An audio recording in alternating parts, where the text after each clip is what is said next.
Bismillahirrahmanirrahim. Assalamualaikum warahmatullahi wabarakatuh. Alhamdulillah allazi bi ni'matihi tatimmu shalihat. Asyhadu an la ilaha illallah wa asyhadu anna Muhammadan abduhu wa rasuluhu la nabiyya ba'da amma ba'du.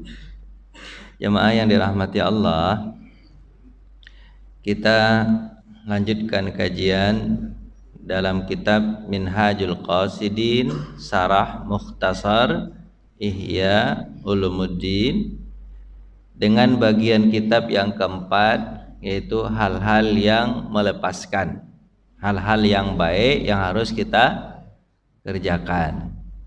Di antara subbagian dari hal-hal yang melepaskan ini, kan dia empat bagian kitab itu. Pertama, ibadah. Ibadah dari subbagiannya itu ada thaharah, salat gitu.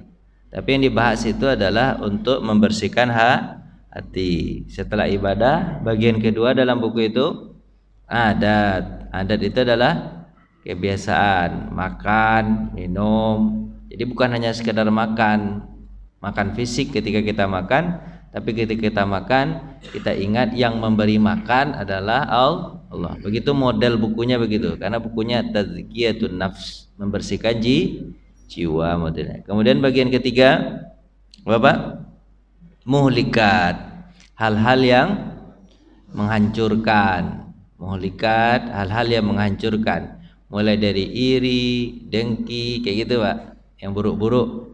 Sekarang yang bagian keempat disebut munjiat. Apa namanya? Munjiat, hal-hal yang menyelamatkan. Subbagian diantaranya ada cinta. Cinta sama siapa, Pak? Allah. Rindu sama siapa? Allah. Rasa dekat sama siapa? Allah. Ridho kepada siapa? Allah. Gitu ya. Suhaib Ar-Rumi pernah mengatakan begini. Ini bukan Imam Ghazali. Imam Ghazali bagus-bagus juga nih. Tapi saya baca Suhaib Ar-Rumi. Kalau tahu manusia dengan takdirnya, tahu dia manusia dengan takdirnya, pasti setiap saat dia akan tersenyum. Kenapa begitu, Pak? Karena Allah tidak pernah menakdirkan sesuatu yang buruk untuk hambanya. Pasti yang baik. Tapi jalannya memang kadang-kadang berliku-liku.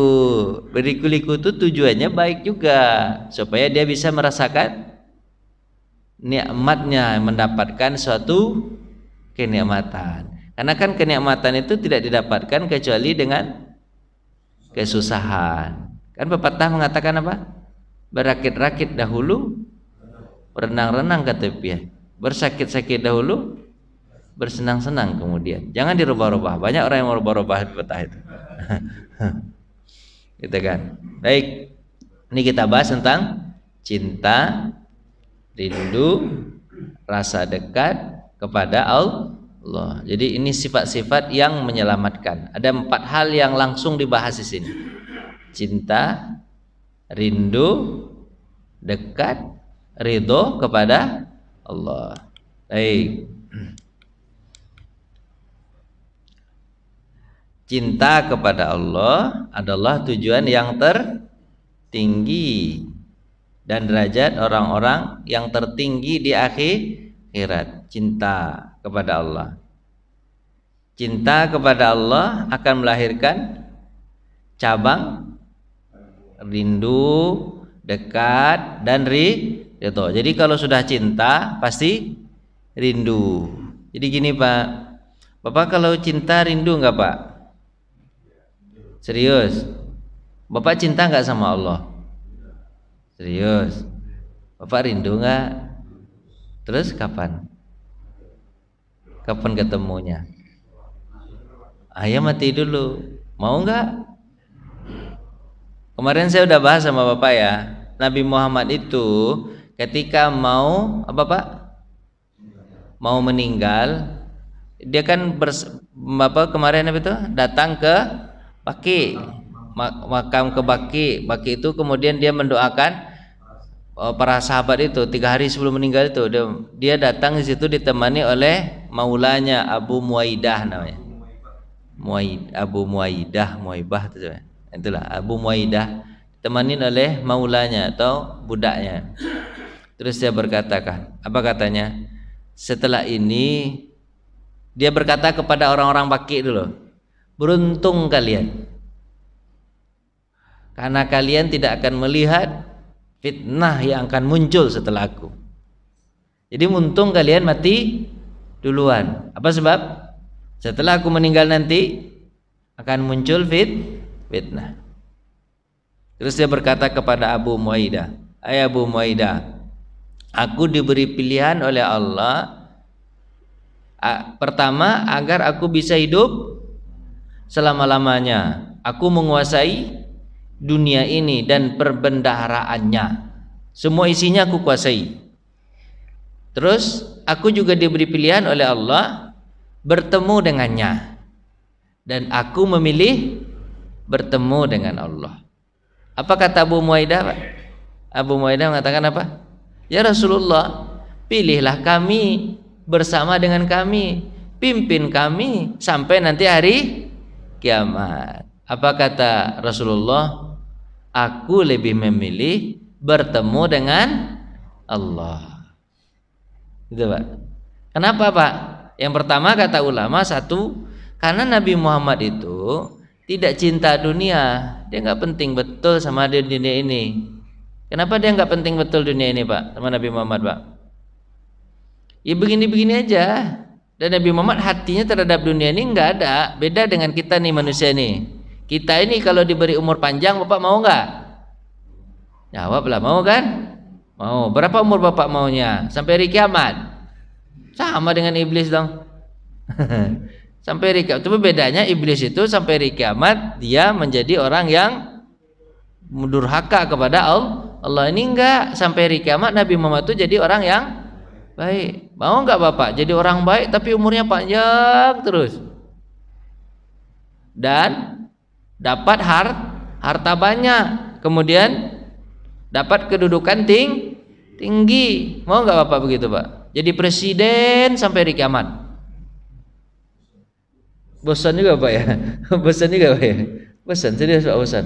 Tuh kemarin ada yang minta tambah katanya. Udah bosan biasa aja. Ya. Bosan ya Pak ya? Ya begitulah dunia. Tapi Nabi Muhammad, satu yang pertama, Nabi Muhammad itu tidak tamak terhadap dunia ini walaupun diberikan segala-galanya. Dan Nabi Muhammad lebih milih bertemu dengan Allah. Apa kata Nabi Muhammad? Aku ingin bertemu dengan Allah di Rafi'il A'la, di tempat yang maha tinggi. Karena aku rindu bertemu dengannya. Pak, kalau tahulah orang tentang bagaimana Allah Subhanahu wa taala itu, gitu kan.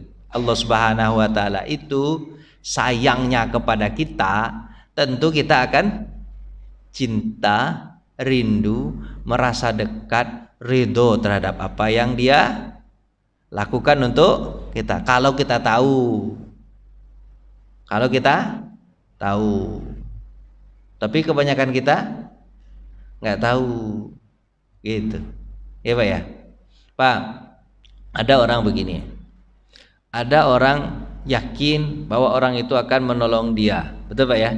Ada seseorang yakin kepada orang lain bahwa orang itu akan menolong dia. Ada tuh Pak, dia senang, oh itu teman saya bisa nolong. Kemudian dia yakin ada ini, ada itu segala macam.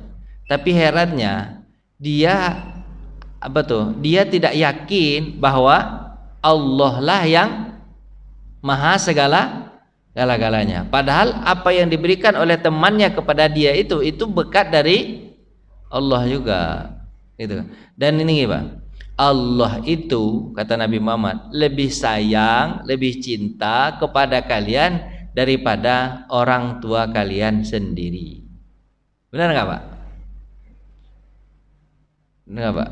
Allah itu lebih cinta kepada kalian dibandingkan orang tua kalian sendiri. Orang tua kita sayang nggak sama kita Pak? sayang. Jelek-jelek pun sayang dia. Peset pun ujung kita, ya kan? Hitam pun kulit kita, tapi kata dia anak sayang, anak ganteng, anak cantik. Padahal nggak cantik, nggak ganteng.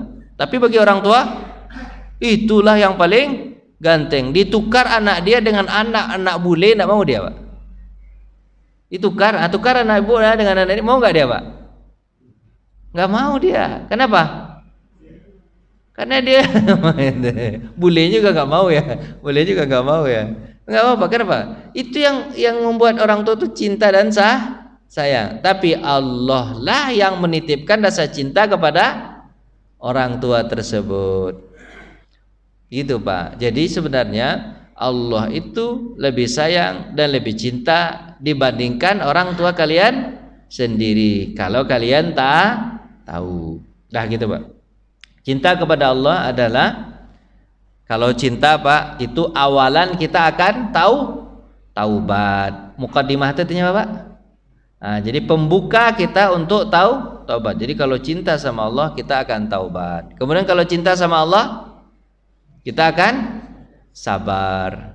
Sabar saja. Kalau ada yang sabar. Apa sebab? Karena kita tahu, gitu kan? Allah kalau sayang kepada hambanya biasanya diuji. Biasanya apa, Pak? Diuji. Itu tandanya Allah sayang. Pak, gini, Pak. Kalau dia menderita, dengan menderitanya itulah Allah mengingatkan dia bahwa dia punya Tuhan. Sayang nggak Allah, Pak? Sayang. Kan dengan menderita. Orang biasanya, Pak, kalau orang kaya, rata-rata orang-orang yang punya apa, Pak? Punya duit banyak atau segala macam, pangkat jabatan, kira-kira dia ingat Allah atau enggak, Pak?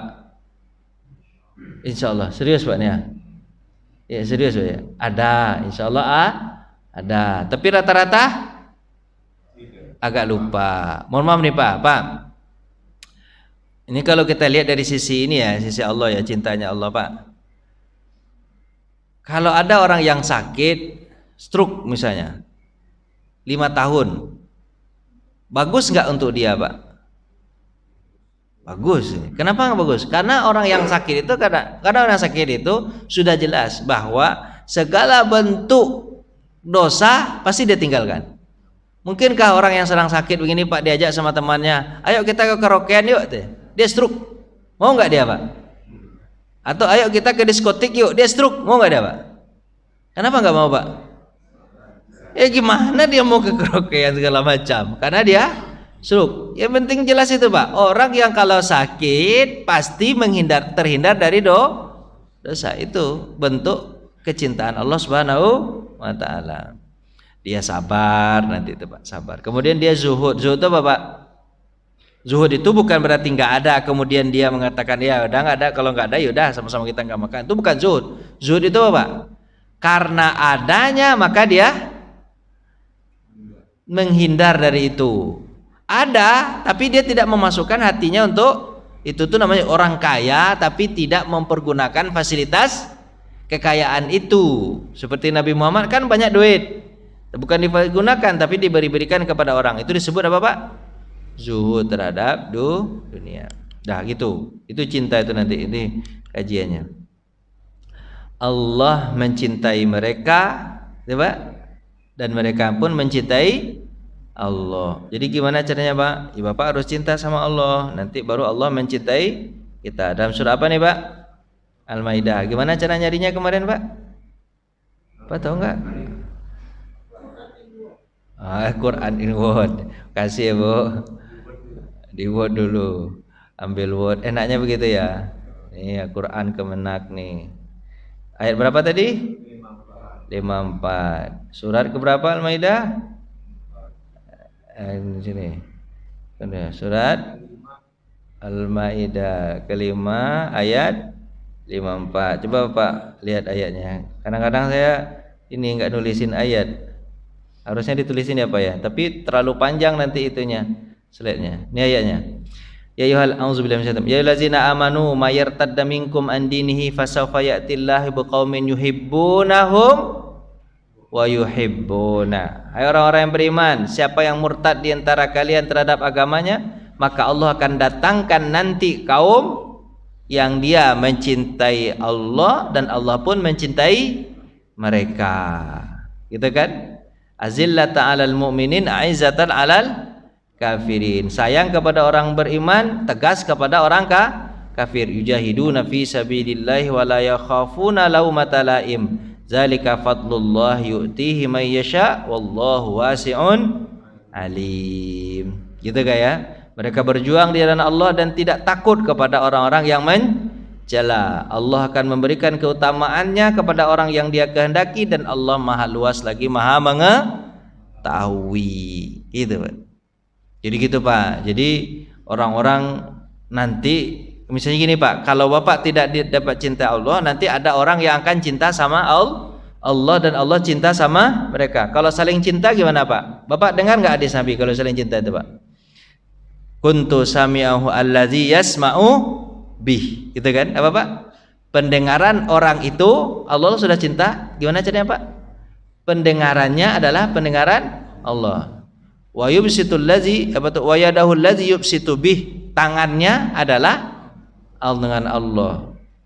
Kakinya Allah, matanya Allah. Kayak gitu Pak ya. Maksudnya apa? Allah jaga telinganya, Allah jaga matanya, Allah jaga tangannya, Allah jaga kakinya. Dan ketika dia meminta pasti akan diberi. Dan ketika dia minta tolong pasti akan ditolong. Nah, gitu Pak. Orang kalau dicintai Allah begitu Pak.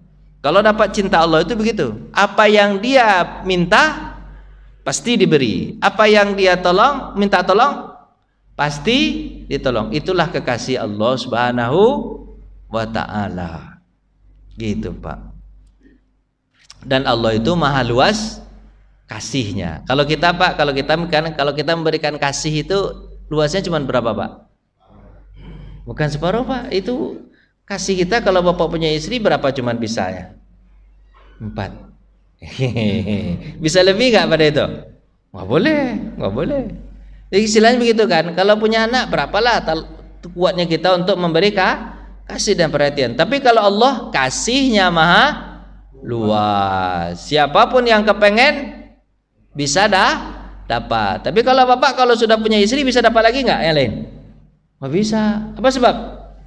Nggak ada fasilitasnya itu gitu. Tapi kalau kasih Allah maha luas. Siapa yang minta pasti dikasih. Gitu Pak. Jadi Pak, orang kalau sudah dikasih Allah tuh Pak gimana ya? Pendengarannya, matanya itu, pendengarannya itu dijaga sama Allah. Dia itu nggak mau dengar yang jelek. Nggak mau. Kalau nggak mau, nanti kalau ada orang yang mengantarkan kata-kata yang jelek, dia bisa membedakan ini jelek, ini baik, buruk. Ini buruk nih, ini buruk, ini baik nih. Dia dengarkan yang baik, dia tinggalkan yang buruk. Pandai dia bedain itu. Bisa dia bedain itu. Pandangan mata, jangkauan tangan, langkah kaki, semuanya dijaga oleh Allah Subhanahu wa ta'ala. Itu. Bagaimana caranya Pak untuk mendapatkan cinta Allah itu Pak? Gimana caranya Pak? Kalau di hadis Nabi itu mengatakan apa Pak? Lakukan amal-amal wajib tambah dengan amal-amal sunnat. Kan itu Pak ya? Aku wajibkan, lakukan yang wajib tambah dengan yang sunat. Betul Pak. Betul gini kata-kata itu. Kita masuk surga bukan lantaran amal kita. Betul itu. Karena amal kita ini tidak banyak dan tidak akan bisa kita membeli surga dengan amalan kita. Jauh. Kemarin kita belajar surga Pak ya. Oh indahnya surga luar biasa. Orang yang terakhir saja, orang yang masuk surga itu seperti apa Pak? Seperti mempunyai 110 negara. Itu kan 110 negara itu milik dia. Separuh dunia ini itu hanya orang yang terakhir masuk surga. Nggak ada orang selain itu. Kan luar biasa itu. Dan tidak bisa dibeli dengan Bapak, dengan amalan. Dan dia itu yang masuk surga itu hanya pernah mengucapkan kalimat syahadat, asyhadu an la ilaha illallah wa asyhadu anna muhammadar rasulullah. Itu kalimat syahadat itu Pak, itu harganya sangat luar biasa itu Pak. Bagi orang Islam itu Pak, syahadat itu harganya sangat luar biasa. Syahadat sekali itu aja sangat luar biasa itu harganya Pak. Orang kalau sudah bersyahadat tidak boleh ditumpahkan darahnya, Itu kan kata Nabi kan? Tidak boleh diapain Pak? Diambil hartanya. Apa lagi? Tidak boleh dijatuhkan wibawanya atau kehormatannya. Itu sudah syahadat Pak. Makanya Pak, sesama muslim, ini saya ingatkan Pak, sesama muslim ini Pak, sesama muslim, jika ada berkelahi di antara mereka sesama muslim dan terjadi pukul-pukulan sampai bunuh-bunuhan, apa kata apa Pak? Apa Pak? Kata Nabi Muhammad, al-qatil wal maktulu finnar. Orang yang membunuh dan yang dibunuh sama-sama masuk neraka. Sahabat bertanya, al-qatil ya Rasulullah, kami tahu yang membunuh dia zalim. Fa baina maktul, bagaimana dengan orang yang dibunuh? Orang yang dibunuh itu kan dia dibunuh. Kenapa kok dia masuk neraka juga? Apa kata Nabi? Dia berniat untuk membunuh tapi keduluan mati. Kayak gitu. Jadi Pak, misalnya kalau ada nih Pak, sebelah sini bertakbir, Allahu Akbar, serang. Sebelah sini takbir juga, Allahu Akbar, serang. Yang mana masuk surga Pak? Yang mana yang masuk surga? Kedua-duanya masuk neraka. Kalau di dalam Islam Pak, terhadap kaum muslimin, ini apa ya? Ada kita dengar dia pernah bersyahadat, kalau dia ngajak kelahi, gimana Pak? Tinggalkan, biar dia berkelahi dengan tembok. Serius Pak, gitu caranya Pak. Jadi kalau ada orang beriman ngajak nih kelahi, gimana Pak? Tinggalkan.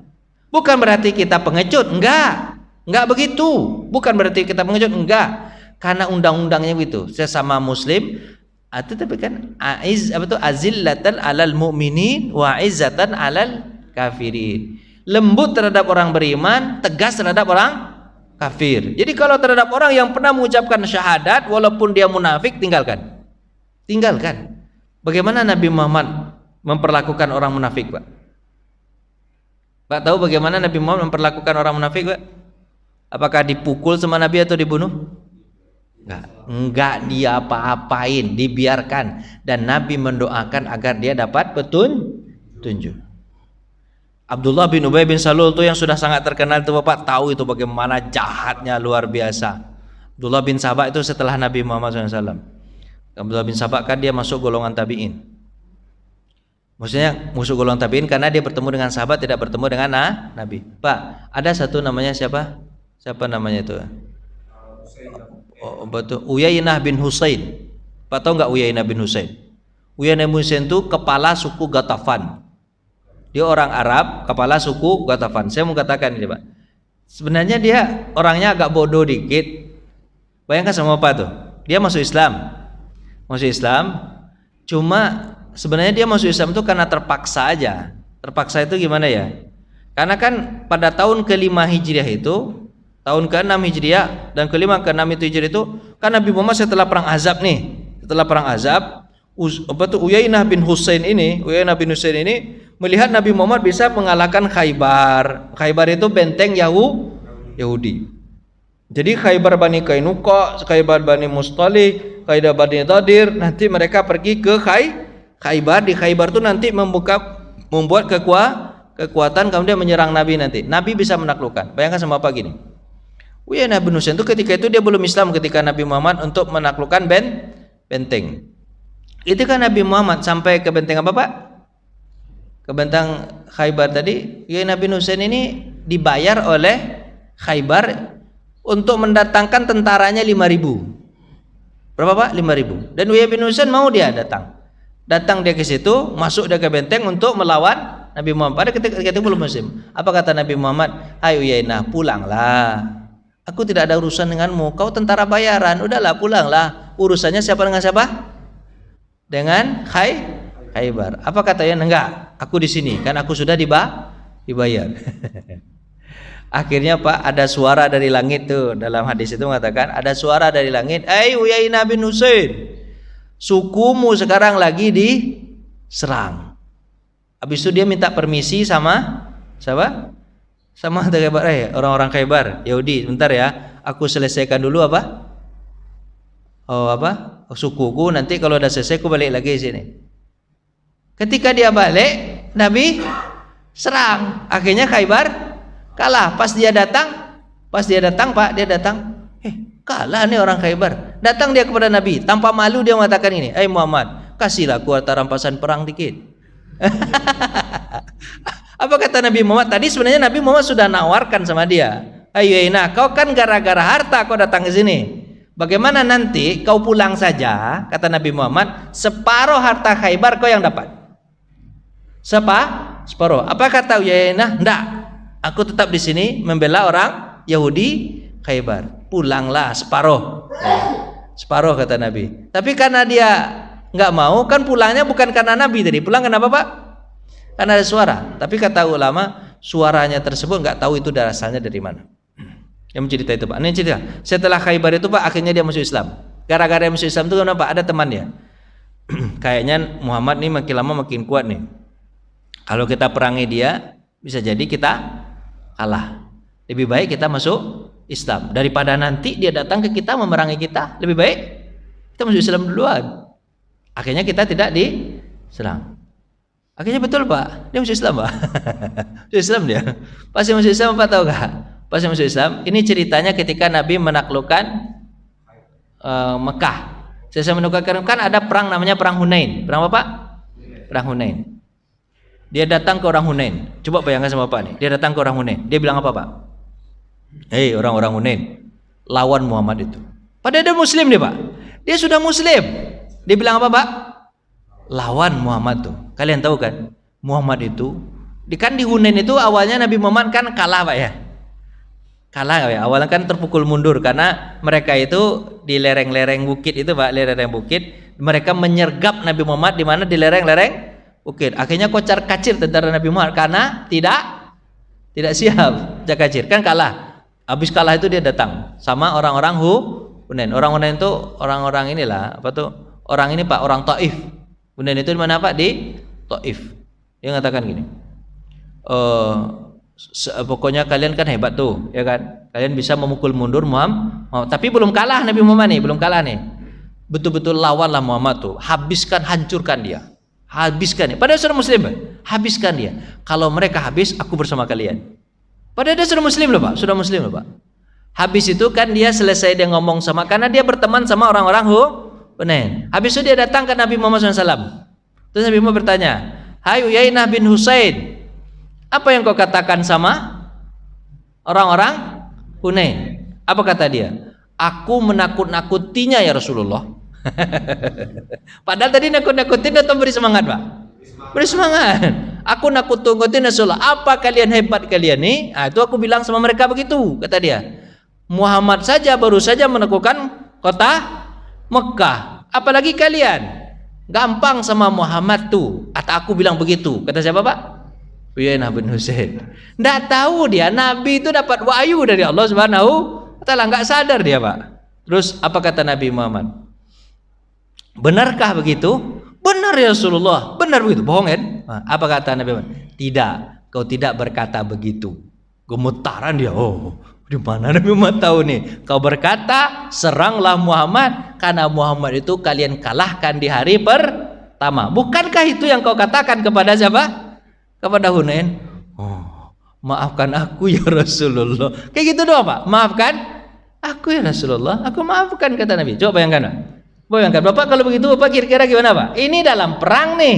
Dalam perang dan dia Muslim. Sudah Muslim loh Pak. Dan bagaimana sikap Nabi Muhammad terhadap orang yang begitu Pak? Gimana Pak?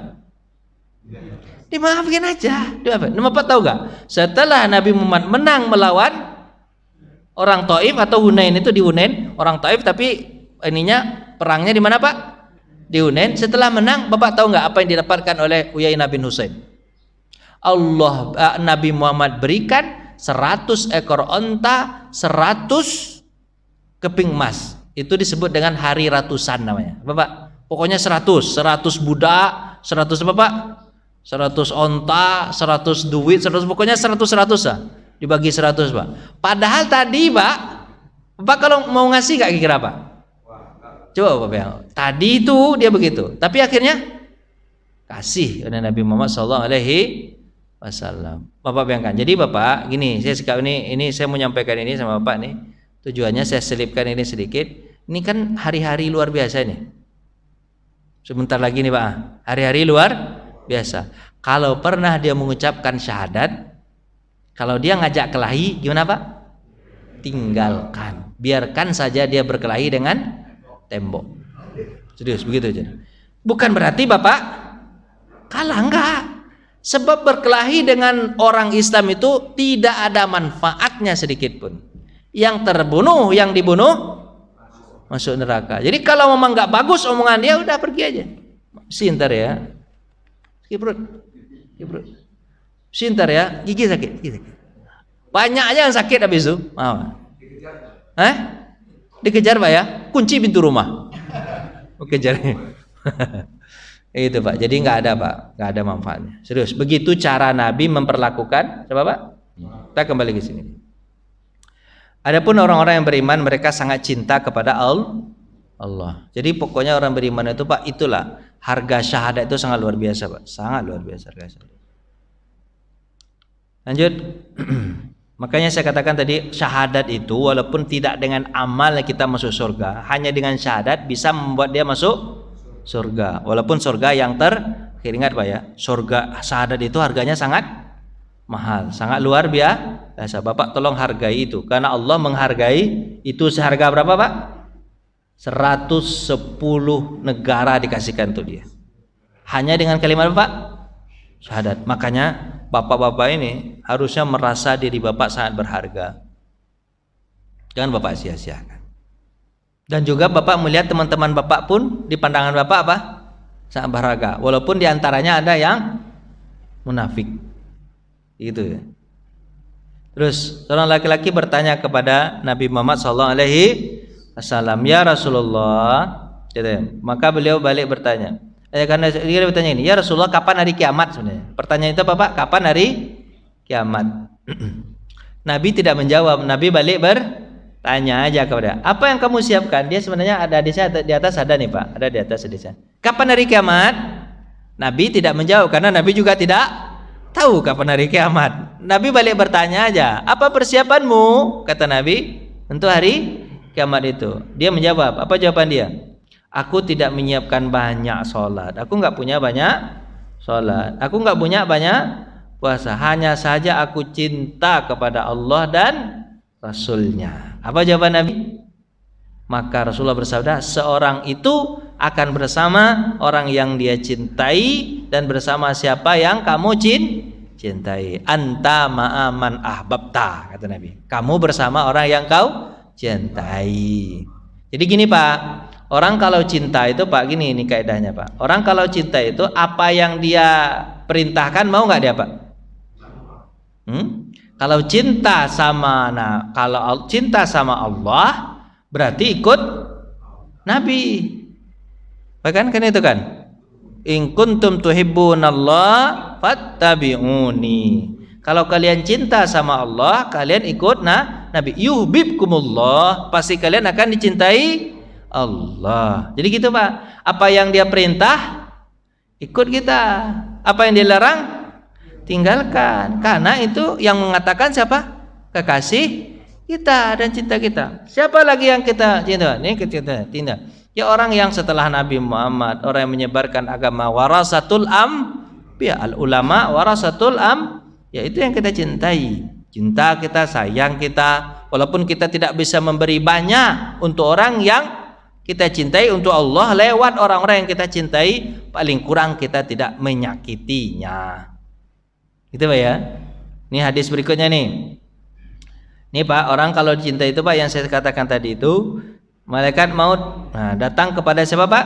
Nabi Ibrahim alaihi salam. Kepada siapa? Nabi Ibrahim. Terus apa perkataan Nabi Ibrahim alaihi salam ketika malaikat maut akan mencabut nyawanya?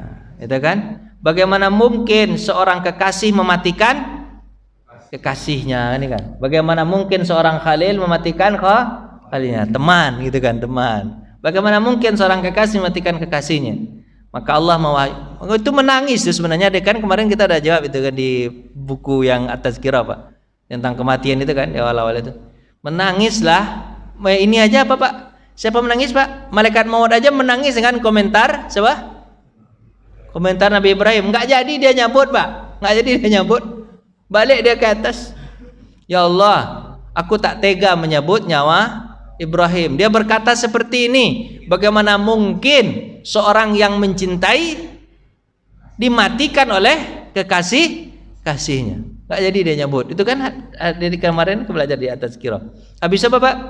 Balik ke atas, Allah menjawabkan. Allah tentu lebih cerdas lagi jawabannya kan. Allah menjawabkan untuk malaikat maut. Hai malaikat maut, jawab untuk Ibrahim. Apa jawabannya Pak? Adakah orang yang dicintai apa tuh? Mana Pak? Yang bertemu dengannya. Adakah orang yang mencintai membenci bertemu dengan yang dicintainya? Itu kan? Orang kalau cinta tidak maukah dia bertemu dengan orang yang dicintainya? Pasti maulah. Itu jawaban Allah tuh.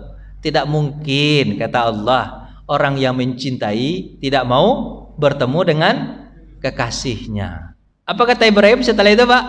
Kalau begitu cabut nyawatku sekarang. Kan aku cinta kepada Allah. Bapak mau nggak kayak gitu Pak? Cabut nyawaku sekarang biar aku ketemu sama Allah. Nggak ada yang mau ya?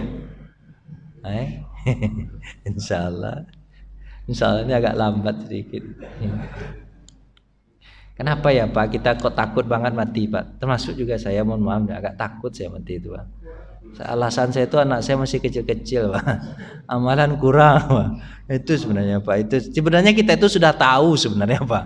Sudah tahu kita sebenarnya kenapa cinta kita kepada Allah itu kadarnya kita udah tahu tuh.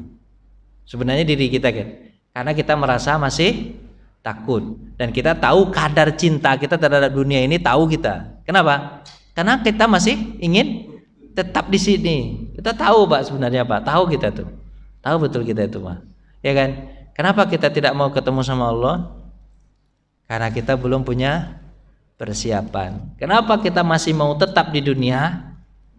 Karena kita masih merasa senang di sini. Mesti betah kita di sini.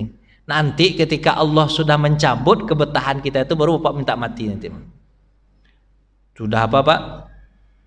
Nggak bisa jalan lagi.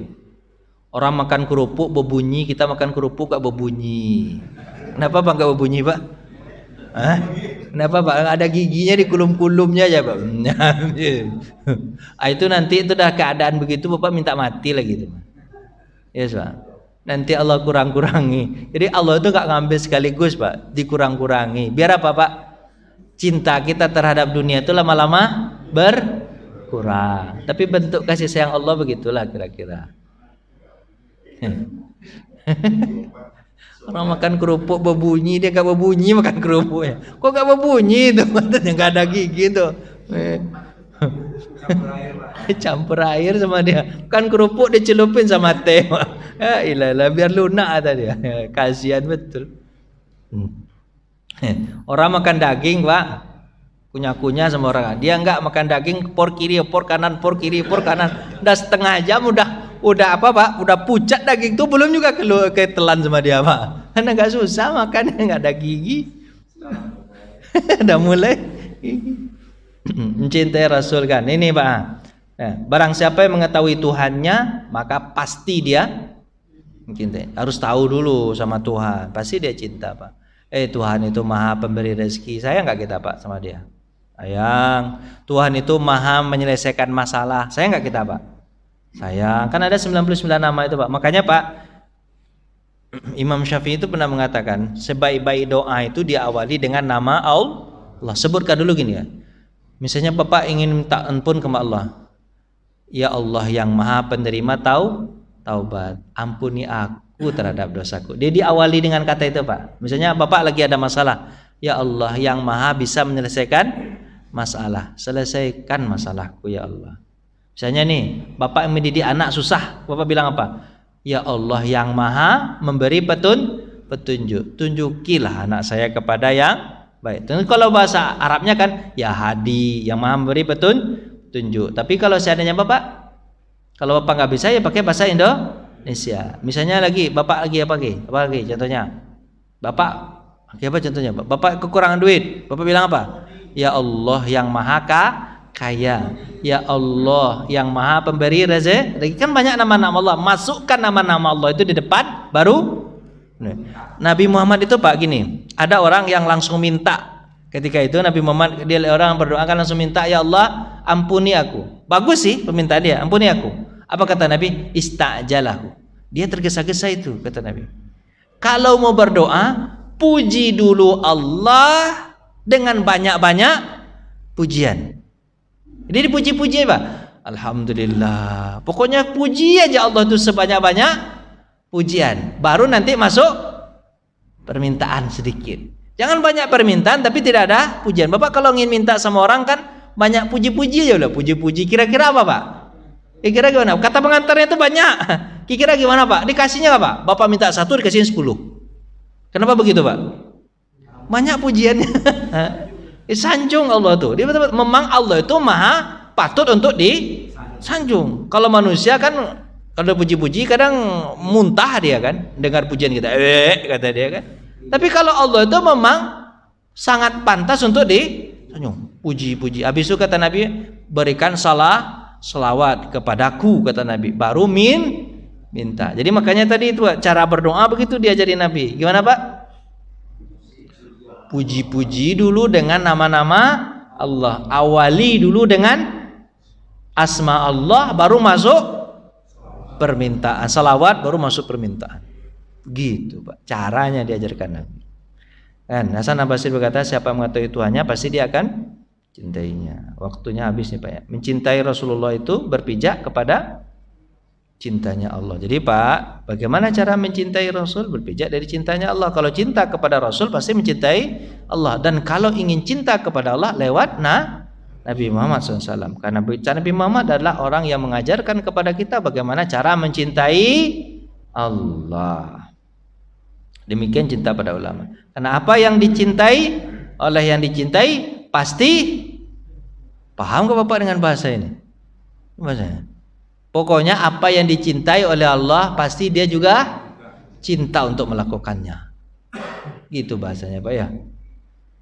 Kita cinta sama Allah nih. Apa yang Allah cintai kita pasti mencintai. Misalnya Allah cinta kepada Nabi, pasti kita cinta sama Nabi. Allah cinta kepada sahabat, pasti kita cinta sama sahabat. Kalau ada orang yang tidak cinta kepada sahabat dan memburuk-burukkan sahabat, berarti tidak cinta kepada Allah. Kalau ada orang yang memburuk-burukkan ulama, berarti tak cinta kepada Allah. Ini ulamanya ulama yang benar nih Pak ya, ya kan? Ya, kalau berkelahi tadi Pak, sesama Muslim tinggalkan, dia, biarkan dia berkelahi sama tembok, gitu. Apalagi sama istri Bapak Muslim kan? Udahlah Muslim, istri lagi. Kalau dia ngajak Bapak kelahi, gimana caranya? Tinggalkan, diam dulu Bapak. Makanya kalau berkelahi itu kata Nabi, sebaik-baik berkelahi diam. Sebaik berkelahi gimana Pak? Diam. Bapak kalau berkelahi sama istri diam atau ngelawan Pak? Baiknya Bapak diam. Sebab 1 dari Bapak, 5 dari istri. Capek Bapak, diam. Udahlah Pak. Bapak mau nanya atau gimana nih? Enggak ya? Pulang kita lagi Pak. Kita makan yuk. Nah, baik, mudah-mudahan Bapak bisa cara mencintai Allah itu begitu Pak ya. Bapak apa tuh baca-baca apa tuh Pak? Nama-nama Allah tuh, terus resapi, memang kayak gitu Pak ya. Resapi kebesaran Allah Subhanahu wa taala itu. Lama-lama cinta kita akan apa tuh, lama-lama cinta kita akan bersambung dengan cintanya Allah Subhanahu wa taala. Caranya lagi itu Pak ya, banyak-banyak ibadah wajib sama ibadah sunnah. Nanti cinta kita akan dibalasi oleh Allah Subhanahu wa taala dengan rasa apa Pak? Cinta itu kan sulit untuk diapain Pak ya? Di mana Pak? Digambarkan ya susah Pak ya. Bapak kenapa Bapak cinta sama istri Bapak? Bapak gambarkan sama saya, gimana kalau Bapak cinta sama istri Bapak? Kan susah Bapak ngomong aja lah. Istri Bapak kan kelihatan kan? Kenapa Bapak cinta sama anak dan istri Bapak? Kenapa Pak? Jawablah, gimana Pak? Karena di sana ada harap. Cinta itu mulainya dari Bapak harap. Kita ada harap sama dia. Ada harap, ada syahwat, ada keinginan juga, ya kan? Syahwat minan nisa wal banin. Ya kan? Kita tuh ada harap sama istri, Pak. Kita cinta sama istri karena kita harap nanti dibuat kopi. Ya kan? Masakin, kemudian disenyum-senyumin. Kalau kita ngomong, dengerin. Kalau kita ada masalah, dicarikan solusi. Anak kita dirawatin, ketawa bersama-sama, nangis sama-sama, enggak juga Pak, nangis sama-sama juga, nangis sama-sama, sehati, kan gitu karena saya cinta Pak ya. Jadi begitu juga kita kepada Allah. Coba bayangkan ya Bapak, coba kepada Allah kan, cuman bedanya gitu kan, karena kita harap sama Allah. Harap apa? Harap Allah ngasih duit, harap Allah menyehatkan badan, harap apa lagi Pak? Harap Allah bisa menyelesaikan masalah. Karena ada harap di situ, maka timbul cinta. Kalau sudah timbul cinta, gimana Pak? Keadaannya. Kalau sudah timbul cinta, apa yang dia minta dengan senang hati kita berikan. Betul nggak Pak? Bapak kalau istri Bapak misalnya, Bang belikan baju baru Bang, Bapak senang hati nggak belikan? Dengan senang, yang wajar nih Pak ya, bukannya yang wajar. Pasti Bapak dengan senang hati membelikan. Ketika Bapak kasihkan kepada yang Bapak cintai, dia akan senyum. Senyumnya itu menambah rasa cinta. Apalagi istri itu bilang apa Pak? Makasih ya Bang, makasih ya Bang. Oh makin cinta Bapak mah. Yakin saya itu. Maka apa yang diminta oleh orang yang mencintai? Kasih. Kalau Allah minta kita sholat, kasih. Karena awalnya kita berharap dulu Pak. Awalnya kita berharap semoga Allah menyelesaikan masalah kita, memberikan kita rezeki segala macam kan. Habis itu kalau dia minta sholat kita. Kalau dia minta puasa kita. Kalau dia minta zakat kita. Kalau dia minta haji kita. Disitulah cinta kita makin lama makin bersemi. Kira begitu Pak pelajarannya. Apa paham enggak nih? Serius? Ya udah, kita makan lagi yuk. Nah, dah. Terima kasih. Assalamualaikum warahmatullahi wabarakatuh.